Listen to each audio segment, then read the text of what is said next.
단사화를 남겨놓고 태영이 소혜와 마주하며 또다시 위기를 맞이했는데요. 태영 인생에 있어 쉬운 건 하나도 없죠. 12화에서 청수현은 사기 사건으로 시끄러운 상태인데요.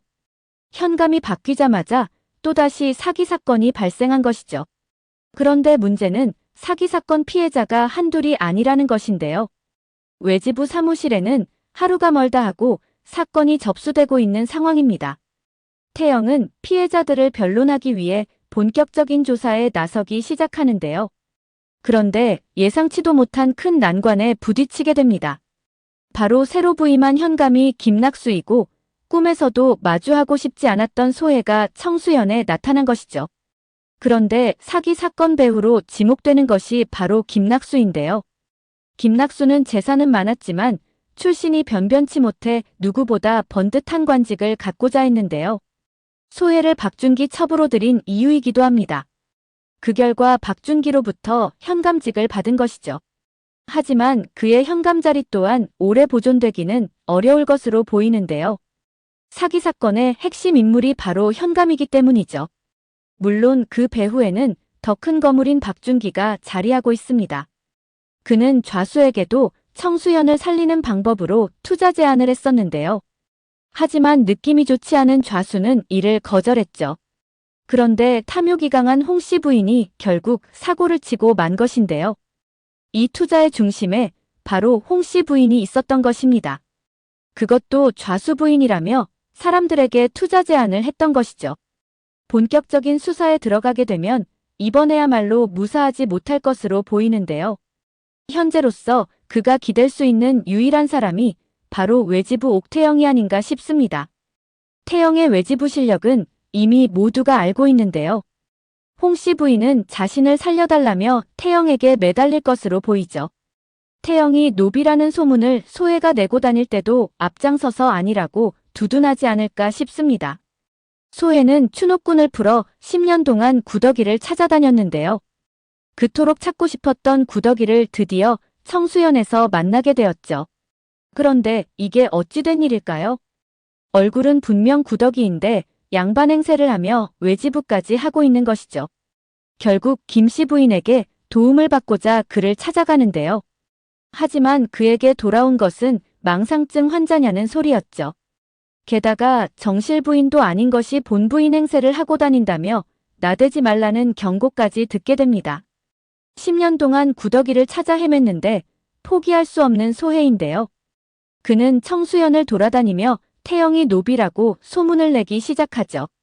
하지만 소혜 편을 찾기란 쉽지 않아 보이는데요.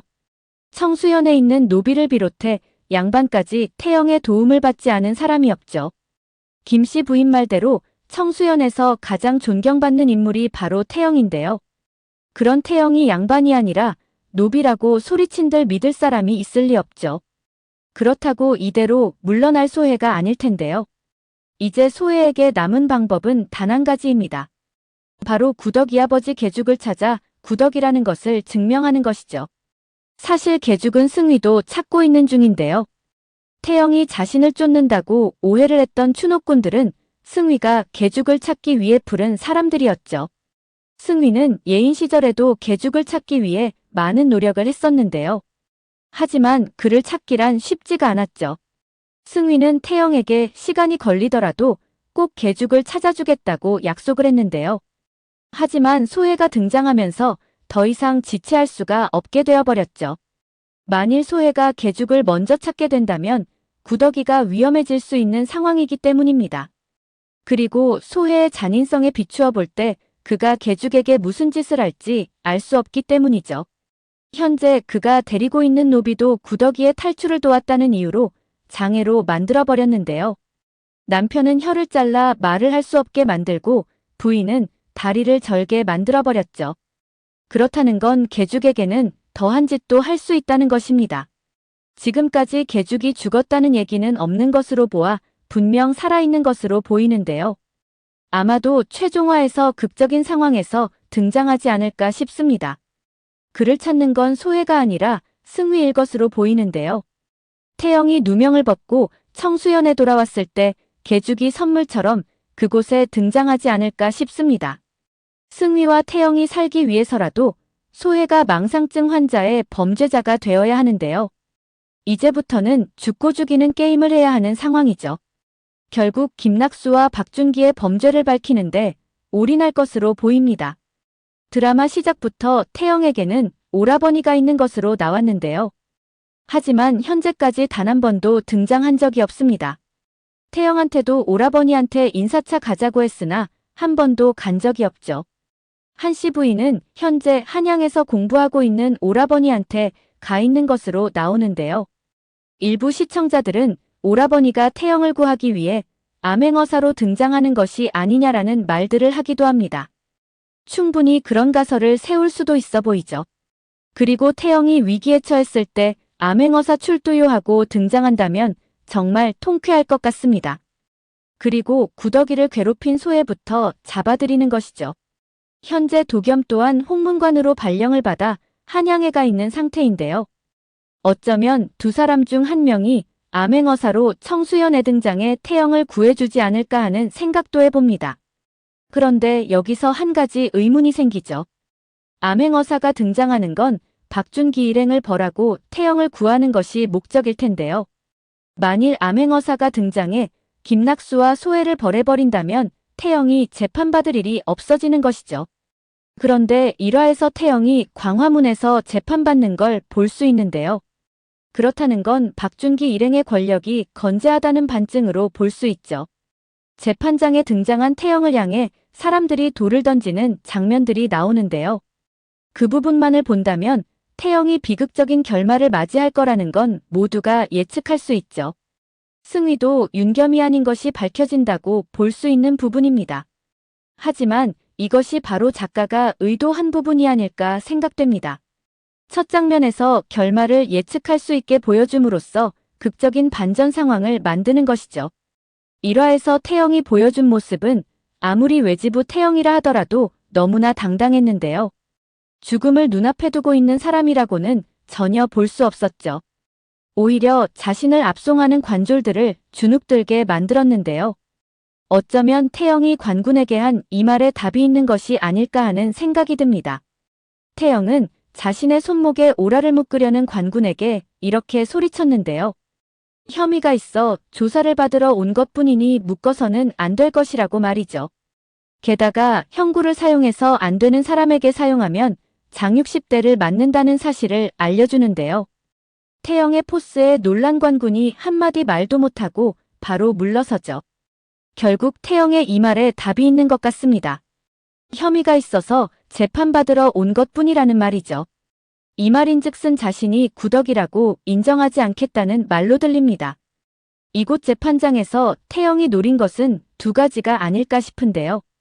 첫 번째는 자신이 정말 태영이라고 인정받는 것입니다. 구덕이는 지금까지 언제 들킬지 알 수 없는 자신 신분에 노심초사하며 불안에 떨며 살아왔는데요.